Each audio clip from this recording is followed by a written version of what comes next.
Hello, it's me Kalakamma Mahal. Welcome to my new video. അപ്പോൾ ഇന്നത്തെ video എന്ന് പറയുന്നത് ഒരു ചെറിയ എക്സ്പീരിയൻസ് ഷെയറിംഗ് ആണ്.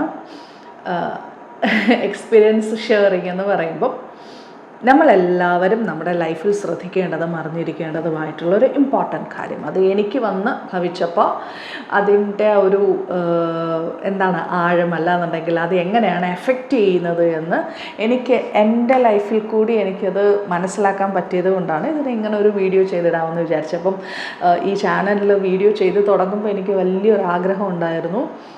എനിക്ക് വീക്ക്ലി മിനിമം 3 times എങ്കിലും എനിക്ക് വീഡിയോ അപ്ലോഡ് ചെയ്യണം, ലോങ് വീഡിയോ. പക്ഷേ ഇപ്പോൾ കഴിഞ്ഞ കുറച്ച് ദിവസം കൊണ്ട് ഷോർട്ട് വീഡിയോസ് മാത്രമാണ് അപ്ലോഡ് ചെയ്തുകൊണ്ടിരുന്നത്. പക്ഷേ എന്തിനാണെന്ന് അറിയണ്ടേ? ഓക്കെ, നമ്മളെ ലൈഫിൽ എല്ലാ ആൾക്കാർക്കും എന്തെങ്കിലുമൊക്കെ ചില അൺഎക്സ്പെക്റ്റഡ് ആയിട്ടുള്ള പ്രശ്നങ്ങളുണ്ടാവാം. ചില കാര്യങ്ങൾ നമ്മൾ നമ്മുടെ ലൈഫിൽ അറിഞ്ഞു വെച്ച് നമ്മൾ വിളിച്ചു വരുത്തുന്നതാണ്. ചില കാര്യങ്ങളാണെന്നുണ്ടെങ്കിൽ നമ്മൾ പോലും അറിയാണ്ട് നമ്മുടെ വിശ്വാസത്തെ കൂടെ തകർത്തുകൊണ്ട് നമ്മുടെ ലൈഫിനകത്ത് കയറി കളിക്കുന്ന ചില കാര്യങ്ങളുമുണ്ട്. അപ്പോൾ ഇന്നത്തെ എൻ്റെ ഈ ഒരു എക്സ്പീരിയൻസ് ഷെയർ ചെയ്യുന്നതിനകത്തുള്ള മെയിൻ സബ്ജക്റ്റ് എന്താണെന്ന് ചോദിച്ചാൽ, ലൈഫിൽ നമ്മൾ ഒരിക്കലും അൺഎക്സ്പെക്റ്റഡ് ആയിട്ട് വരുന്ന കാര്യത്തിനകത്ത് നമ്മുടെ മൈൻഡിനെ ലോക്ക് ചെയ്യരുത്. അല്ലെന്നുണ്ടെങ്കിൽ അൺഎക്സ്പെക്റ്റഡ് ആയിട്ട് നമുക്കെതിരെ വരുന്ന പ്രശ്നങ്ങൾക്കകത്ത് നമ്മൾ ലോക്ക് ആവരുത്. അല്ലെന്നുണ്ടെങ്കിൽ നമ്മുടെ മൈൻഡ് അതിനകത്ത് കൂടുതൽ ഫോക്കസ് ചെയ്യരുത്. ഫോക്കസ് ചെയ്ത് കഴിഞ്ഞാലുള്ളൊരു പ്രശ്നം നമുക്ക് തന്നെയാണ് നഷ്ടം. കാര്യം നമ്മുടെ ടൈം, നമ്മുടെ ഹെൽത്ത്, നമ്മുടെ ആ ഒരു മൈൻഡിൻ്റെ കൺട്രോൾ ഒക്കെ നമ്മൾ ഒരിക്കലും നമ്മുടെ മൈൻഡിന് ഒരു സാഡ് ഫീൽ കൊടുക്കരുത്. സാഡ് ഫീൽ കൊടുത്തു കഴിഞ്ഞാൽ നമ്മുടെ ലൈഫിൽ നമ്മൾ അച്ചീവ് ചെയ്യേണ്ട കാര്യങ്ങൾക്കകത്ത് ആ ഒരു ഫ്ലോ കട്ടായി പോകും. സോ മാറ്ററിലേക്ക് ഞാൻ വരുന്നതെന്ന് പറഞ്ഞാൽ ജസ്റ്റ് ഒരു എക്സ്പീരിയൻസ് മാത്രമേ ഞാൻ ഷെയർ ചെയ്യുന്നുള്ളൂ. വേറെ ഒന്നും ഞാൻ അങ്ങനെ പറയുന്നില്ല. ഇതിൻ്റെ കൂടെ എനിക്ക് എടുത്തു പറയേണ്ട ഒരു കാര്യം, അതായത് നമ്മുടെ ലൈഫിൽ അൺഎക്സ്പെക്റ്റഡ് ആയിട്ട് വരുന്ന കാര്യങ്ങൾക്കകത്ത്, പ്രശ്നങ്ങൾക്കകത്ത് മൈൻഡ് കുടുങ്ങിപ്പോകരുത് എന്ന് മാത്രമല്ല, തിരിച്ചറിയേണ്ട ഏറ്റവും പ്രധാനപ്പെട്ട, ഓരോ വ്യക്തികളും നിർബന്ധമായിട്ടും തിരിച്ചറിയേണ്ട ഏറ്റവും പ്രധാനപ്പെട്ട ഒരു കാര്യം, അത് അക്സെപ്റ്റ് ചെയ്തേ പറ്റത്തുള്ളൂ. നമ്മുടെ ലൈഫിൽ നമ്മൾ ആഗ്രഹിക്കുന്നത് പോലെ മറ്റുള്ളവർ നമ്മുടെ ലൈഫിൽ നമുക്ക് വേണ്ടി ചില കാര്യങ്ങൾ ചെയ്യുമെന്ന് വിചാരിക്കരുത്. അല്ലാന്നുണ്ടെങ്കിൽ നമ്മൾ കണ്ണ് തുറന്ന് കാണുകയും നമ്മളോട് ചിരിക്കുകയും ചെയ്യുന്ന വ്യക്തികൾ എപ്പോഴും നല്ല ഉദ്ദേശത്തിലാണ് ചക്കരെ, തേനെ, പാല്, മുത്തേ എന്നൊക്കെ വിളിച്ച് കൂടെ നിൽക്കുന്നത്. നമ്മളില്ലെങ്കിൽ അവർക്ക് ഭയങ്കര നഷ്ടമാണ്. അല്ലാന്നുണ്ടെങ്കിൽ നമ്മളെന്ന് പറയുന്നത് അവരുടെ പെറ്റ് ആണ് എന്ന് നമ്മൾ ഒരിക്കലും വിചാരിക്കരുത്.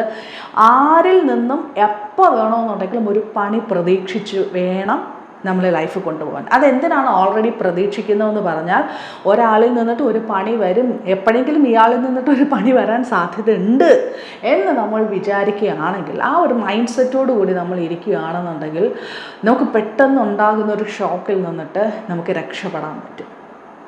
ഇപ്പം ഏകദേശം ഒരു ഐഡിയ കിട്ടിക്കാണും അല്ലേ? കാര്യം ഇത് തന്നെയാണ്.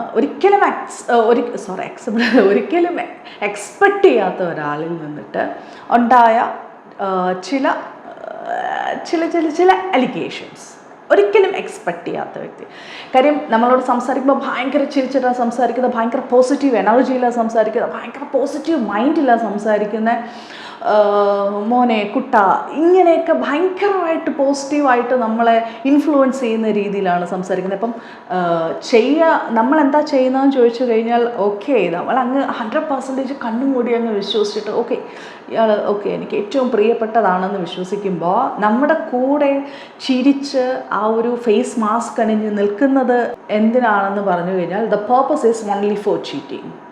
ഇന്ന് ഒട്ടുമിക്ക വ്യക്തികളുടെ ലൈഫിനകത്തും സംഭവിക്കുന്നത്, എല്ലാ ആൾക്കാരും ആരെ നോക്കിയിരുന്നാലും ആരുടെ ലൈഫിനകത്തെങ്കിലും നിങ്ങൾക്ക് ഒരു വ്യക്തിനെ എടുത്ത് പറയാൻ പറ്റുന്ന ഒരു ആളുണ്ടായിരിക്കും അല്ലേ? അതായത് ഭയങ്കരമായിട്ട് വിശ്വസിച്ചിട്ട് ഒരിക്കലും എക്സ്പെക്റ്റ് ചെയ്യാത്ത രീതിയിൽ നമുക്കെതിരെ ഒരു അലിഗേഷൻ ഉണ്ടാക്കി, അല്ലാന്നുണ്ടെങ്കിൽ നമ്മുടെ വിശ്വാസത്തെ തകർത്തടിച്ച ഒരു വ്യക്തി ഉണ്ടായിരിക്കും. ഓരോ വ്യക്തികളുടെ ലൈഫിനകത്തും ഒരു വ്യക്തി ഉണ്ടായിരിക്കും അല്ലേ? പക്ഷേ ഒന്ന് ചിന്തിച്ച് നോക്കിയിട്ടുണ്ട്, ആ വ്യക്തി നമ്മളോട് അങ്ങനെ ഒരു പ്രവൃത്തി കാണിച്ചത് കൊണ്ട് നമ്മുടെ എത്ര ഡേയ്സാണ് പോയത്? നമ്മൾ എത്ര ദിവസം നമ്മൾ പട്ടിണി കിടന്നിട്ടുണ്ടാവും? നമ്മൾ എത്ര ദിവസം നമ്മൾ പെയിൻഫുള്ളായിട്ട് ഇരുന്നിട്ടുണ്ടാവും?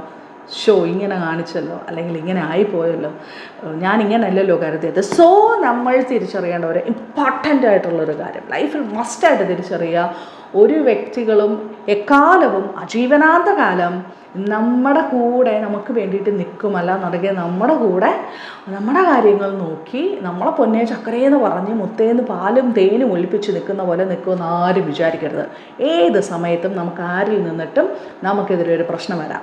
പക്ഷേ ആ പ്രശ്നം വരുമ്പോൾ ആ പ്രശ്നത്തിനകത്ത് കീഴ്പ്പെടാതെ നമ്മൾ നമ്മുടെ മൈൻഡിനെ സ്ട്രോങ് ആക്കി വെക്കുക. എപ്പോഴും നമ്മൾ വിചാരിക്കുന്നത് നമ്മുടെ ഓപ്പോസിറ്റ് നിൽക്കുന്ന വ്യക്തികളാണ് നമ്മളെ കിൽ ചെയ്യുന്നു എന്നതാണ്. പക്ഷേ അങ്ങനെയല്ല, നമ്മൾ തന്നെ നമ്മളെ കില്ല് ചെയ്യുന്ന. ഒരു വ്യക്തി എന്തെങ്കിലും പറഞ്ഞെന്നോ അല്ലെന്നുണ്ടെങ്കിൽ ഒരു വ്യക്തി എന്തെങ്കിലും ചെയ്തെന്നോ പറഞ്ഞ് നമ്മൾ നമ്മുടെ മൈൻഡിനകത്ത് ആ പെയിൻ എടുത്ത് വെച്ച് നമ്മളെ തന്നെ കില്ല് ചെയ്യാൻ നോക്കിക്കഴിഞ്ഞാൽ നമ്മുടെ ഓപ്പോസിറ്റ് സൈഡിൽ നമ്മളെ തകർക്കാനല്ലെന്നുണ്ടെങ്കിൽ നമ്മളുടെ അധപതനം കാണാൻ ആഗ്രഹിച്ച് നിൽക്കുന്നവർക്ക് അതാണ് ആവശ്യം, അതാണ് അവരുടെ ലക്ഷ്യം. പക്ഷേ അവരുടെ ആ ലക്ഷ്യത്തിന് പിന്നാലെ സഞ്ചരിച്ചു കൊടുക്കരുത്. സോ ഈ ഒരു പാഠം എൻ്റെ എക്സ്പീരിയൻസിൽ നിന്നിട്ട് ഞാൻ നിങ്ങളോട് ഷെയർ ചെയ്തതാണ്. സോ ഇങ്ങനെയും എക്സ്പീരിയൻസ് വരാറില്ല. ഞാൻ ഇങ്ങനെ ചില സമയത്ത് ഇങ്ങനെ ഞാൻ ചിന്തിക്കുന്നുണ്ടായിരുന്നു, ഒരു മനുഷ്യൻ്റെ ഒരു ടൈം വരെ ആണോ ഒരാൾക്ക് ഒരു ലൈഫ് എക്സ്പീരിയൻസ് ഉണ്ടാവുന്നത്? No no no no. ഒരു മനുഷ്യൻ്റെ ഓൾ ലൈഫിൽ അയാൾക്ക് ഓരോ ഘട്ടങ്ങളിലും ഓരോ പരീക്ഷണങ്ങളുണ്ടാകും. ഓരോ ഘട്ടങ്ങളിലും നമ്മൾ വിചാരിക്കും ഓക്കെ എനിക്കൊരു 20-25 ഏജ് വരെ ആയിരിക്കും.